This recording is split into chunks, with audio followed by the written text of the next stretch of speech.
Check out carmarshal.com. The link is in the description. They help support us.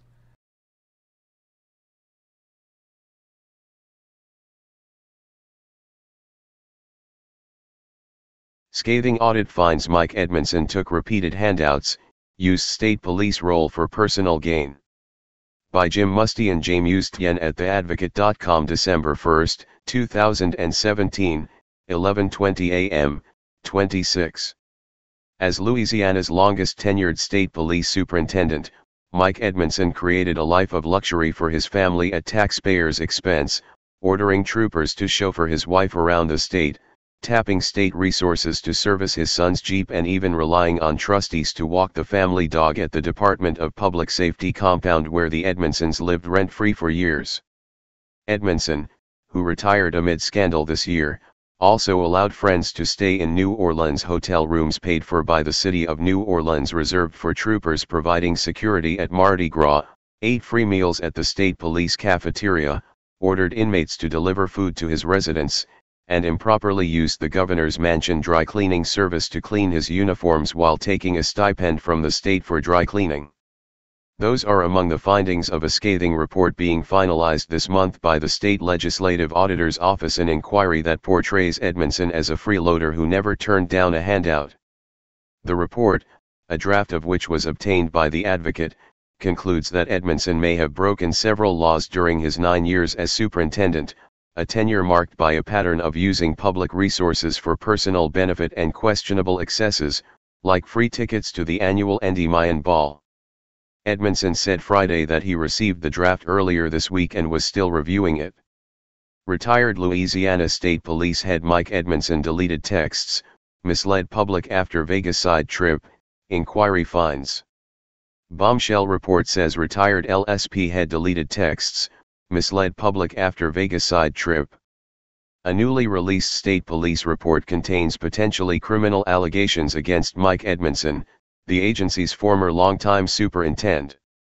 By reporting the document, you will be negating my legal right to review, he wrote in a text message. The process is for me to respond back to them first, not the media. Whoever furnished you with the report did so without the approval of the auditor's office. The report is lengthy and I am preparing a detailed response for the legislative auditor, he added in a later message. I look forward to answering any questions after the release of the final report. The audit began as a review of state police travel, ordered by Governor John Bell Edwards after the Advocate reported this year that a group of troopers charged taxpayers thousands of dollars for overtime and overnight stays at tourist destinations last year as they drove to a law enforcement conference in California. According to the report, Edmondson falsely told state auditors, as he did the public and the news media, that he was not aware of the detours to the Grand Canyon and Las Vegas until after the trip. The Advocate reported Thursday that, in fact, Edmondson remained in contact with the troopers during their entire trip, according to cell phone records and text messages that Edmondson received about his troopers posing in front of the Hoover Dam. A state police internal affairs investigation found that Edmondson deleted text messages off the phone of Rodney Hyatt, one of the troopers on the trip who was recently demoted for submitting falsified timesheets, raising the prospect that Edmondson could face criminal charges. Feds are interested. The allegations against Edmondson also have attracted federal attention, authorities said Friday. The Louisiana State Police has been and continues to coordinate efforts with the U.S. Attorney's Office and the Federal Bureau of Investigation regarding this matter, said Major Doug Kane, a state police spokesman. Kane referred questions to acting U.S. Attorney Corey Amundson, of the Middle District of Louisiana, who confirmed that his office has been and will continue coordinating with state police on this matter. The State Legislative Auditor's Office report could present more significant legal problems for Edmondson, who stepped aside in March after internal affairs investigators briefed him on concerns they had about the troopers' side trip. Among those concerns was Edmondson's use of a state credit card to purchase more than $7,000 in special meals without approval from the Division of Administration. Those meals were not sufficiently documented to show their business purpose, according to the report. Can't see video below? Click here. The auditors determined that Edmondson moved his family into the Department of Public Safety compound without legal authority, and that he had the state pick up his utility bills, including cable television and electricity. The compound, known formally as the Residential Conference Center, was built in 2002 and originally was intended to house the governor and state police superintendent during emergency situations. At some point, the Edmondsons had the residence modified to construct a shoe closet for Edmondson's wife. The auditors noted that Edmondson's use of the residence at an estimated value of $434,720 from February 2008 to March 2017 was not included as a fringe benefit on his W-2 forms.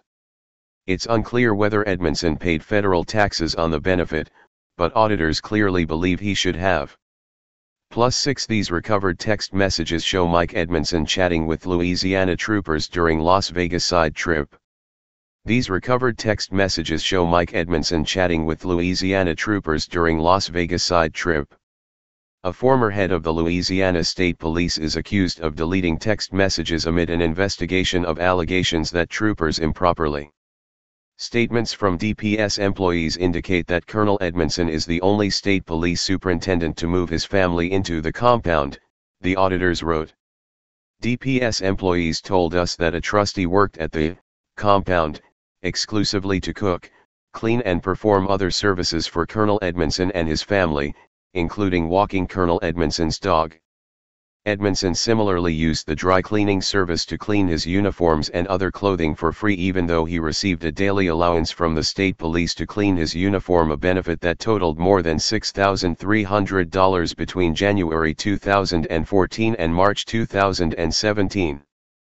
Auditors interviewed the state police captain who supervises the troopers assigned to the governor's mansion, who said that he has worked at the mansion for over 26 years, and that no state police superintendent other than Colonel Edmondson has had his clothes cleaned at the mansion, according to the report.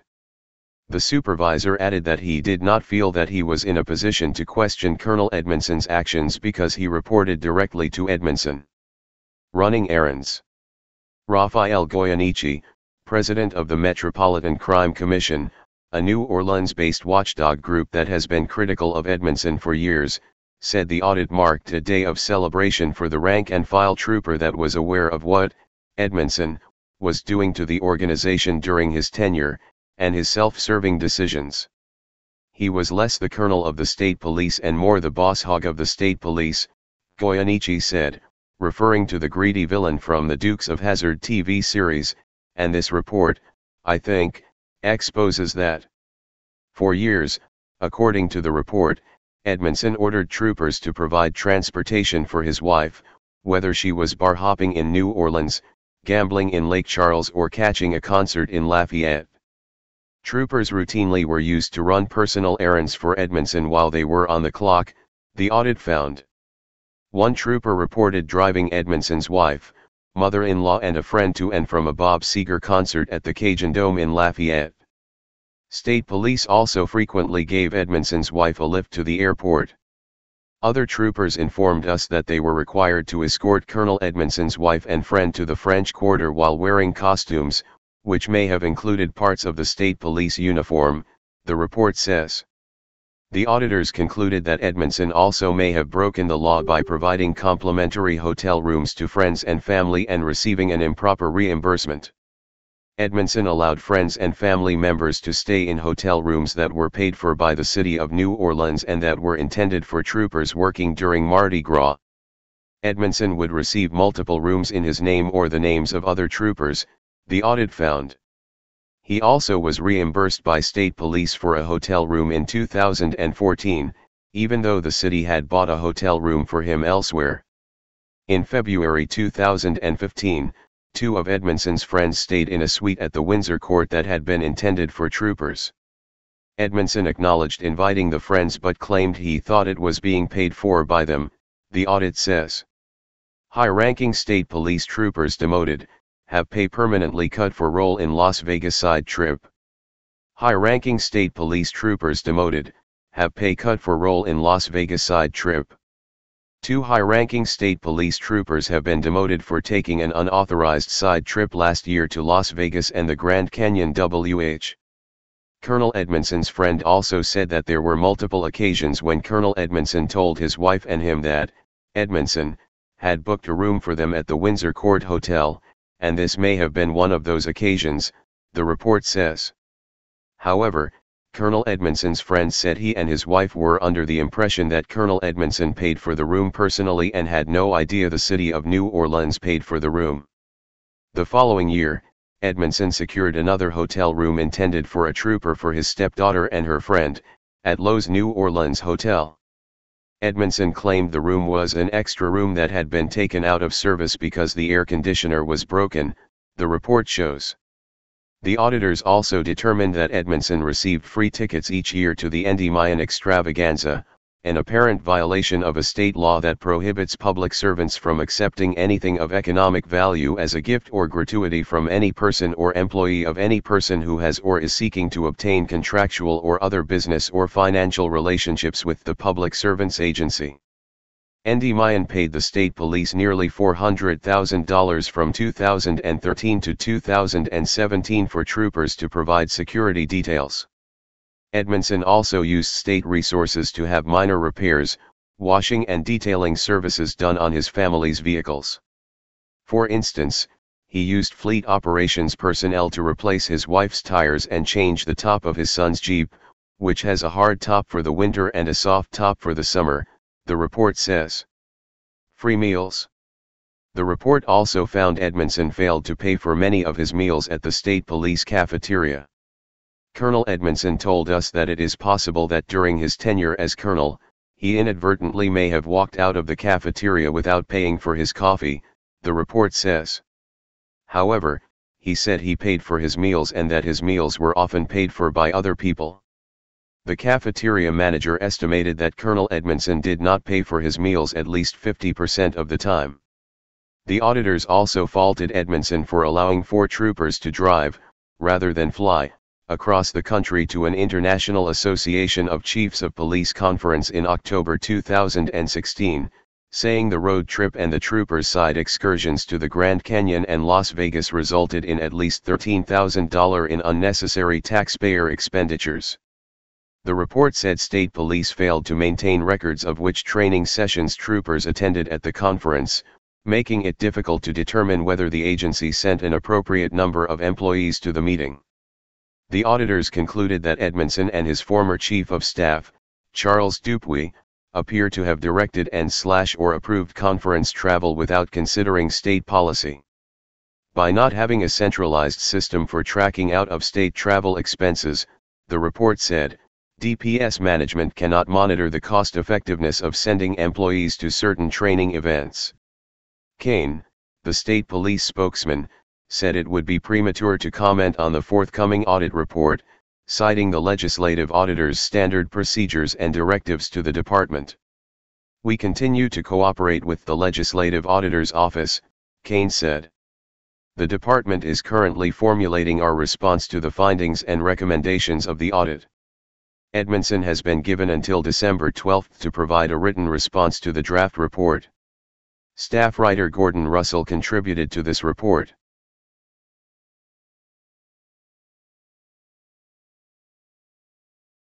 At some point, when you've been around as long as I have, over 36 years, over 9 years as colonel, to have known that I've served longer than any previous superintendent. You know, as I look back, I can see sometimes why the vast majority of them left just before 4 years.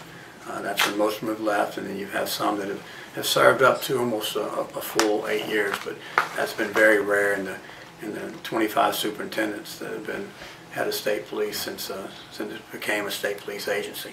So that's always thing that goes to your mind. You know, I think you sit there and try to think about, when is it time for me to leave? You know, when does that time come? Is there a good time? Is there a bad time?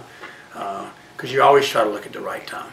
And I think when you get to the position where it's difficult doing your job, because I've always been about doing my job. I don't think an event or a single event defines someone. I don't think a title defines someone. If I have to tell you who I am, Jim, then that means I'm not doing my job. You should know that. You know, a title doesn't give you respect. Your actions give you respect. Right. And I've always been about that. So, you know, I've always sat there and think about it. I live here on the compound.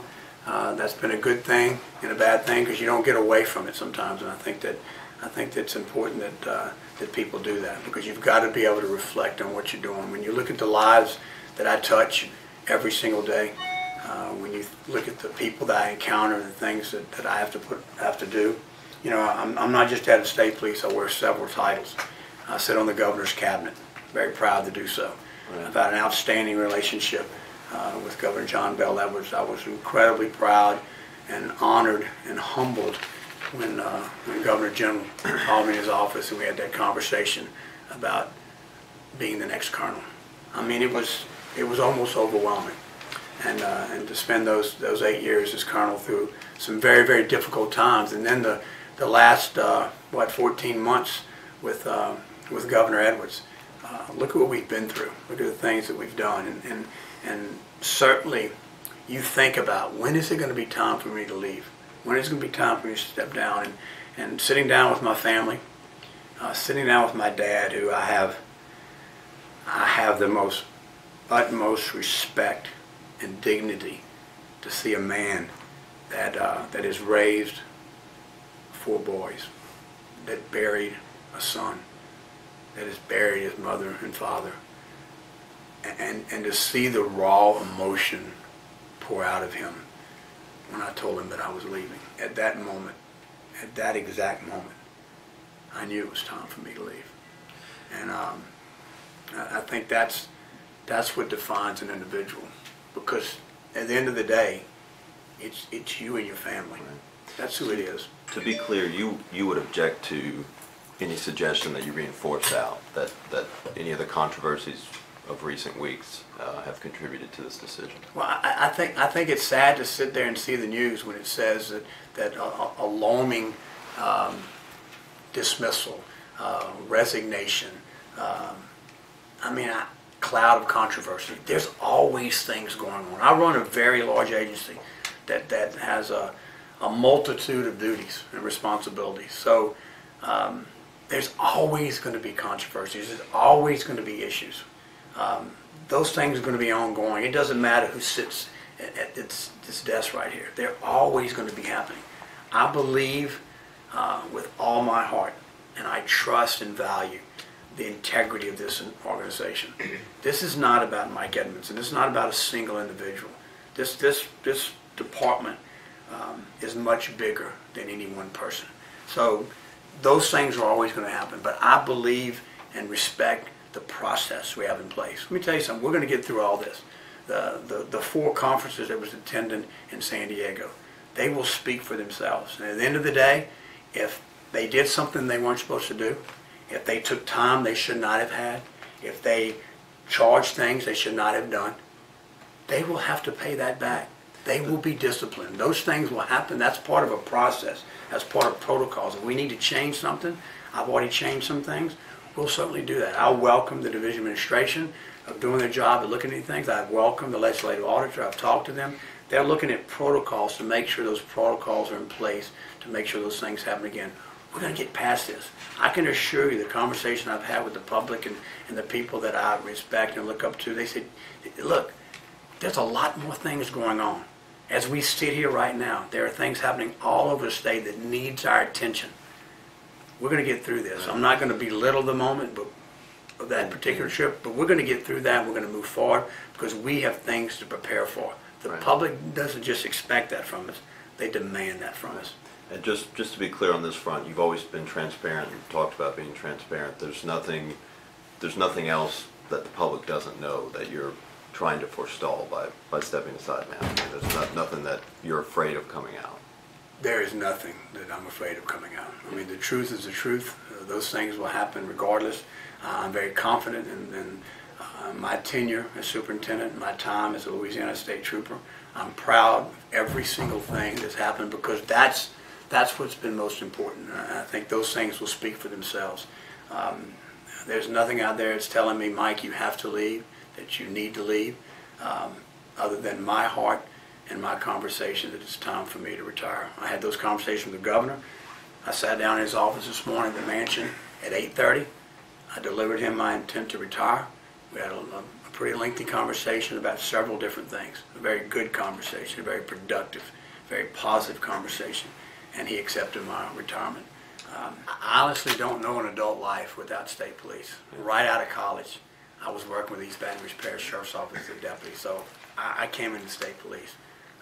So I don't know life outside of that. You know, what really saddens me when I think about my kids, I miss so much from them.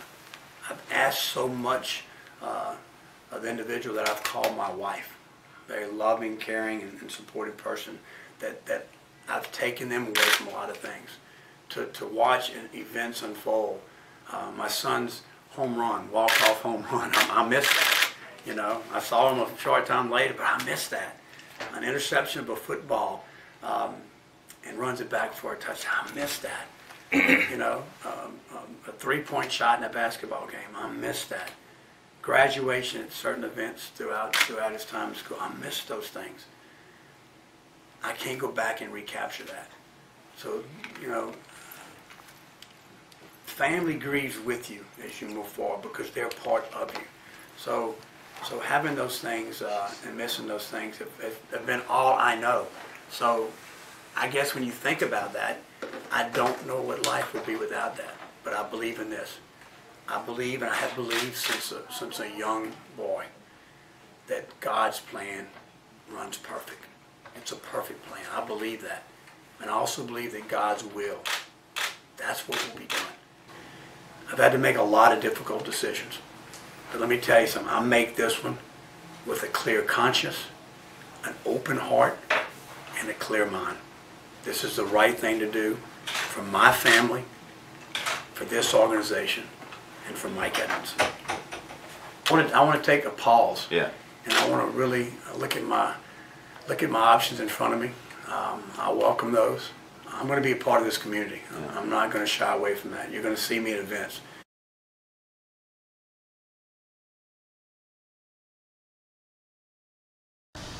Hey Charlotte County, this is Charlotte County COPWATCH, and I wanted to explain what fair use is. You can use pieces of news articles if you're doing it for news reporting, you have commentary, and you're doing it for education purposes. So that's what fair use is, as you can see right here. Another reason why I wanted to make this video is to let you know I just joined with Patreon. A nice thing with Patreon, I make no money on YouTube. They took the money away years ago, and so this is another way to give, and it's a nice thing too because you can give monthly. You can give $1, $5, $10, whatever. I do 4 to 5 hours a day on trying to wake the sheeple up on how corrupt it is and different ways that you can fight the corruption. So Patreon is a way that you can do it, and then of course the old way is still there. Donate to Charlotte County COPWATCH with PayPal or credit card. So keep that in mind. 4 to 5 hours a day. I make no money, but the corruption happened to me and I'm sick of it, so I'm trying to wake people up. But my wife would love it if if we could get some help out there. There's 47,000 subscribers. Just think if each one of you subscribers just gave let's say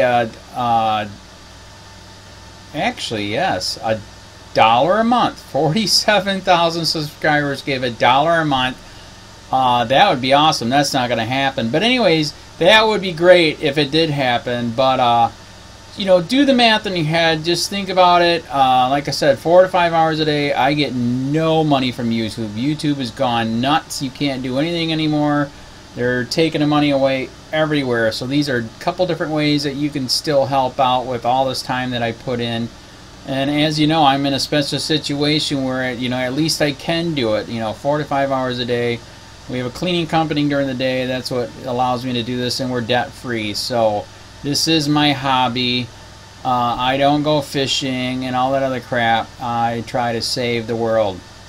So help me out to make the wife happy, man. In fact, if you guys did give $1 a day, and there was 47,000 of you, and you did it, and each of you gave $1, and that was every month. Oh my God! Yes, I could quit. I could start suing them. Another idea too that we have is, you know, if I got, you know, some funds, we could actually contact everyone that has been ticketed and or arrested and put in jail and start sending them postcards to let them know we're here, and to see if everything went all right, and if it didn't, find out their story. So we could even do more investigations and more lawsuits. Lawsuits take money.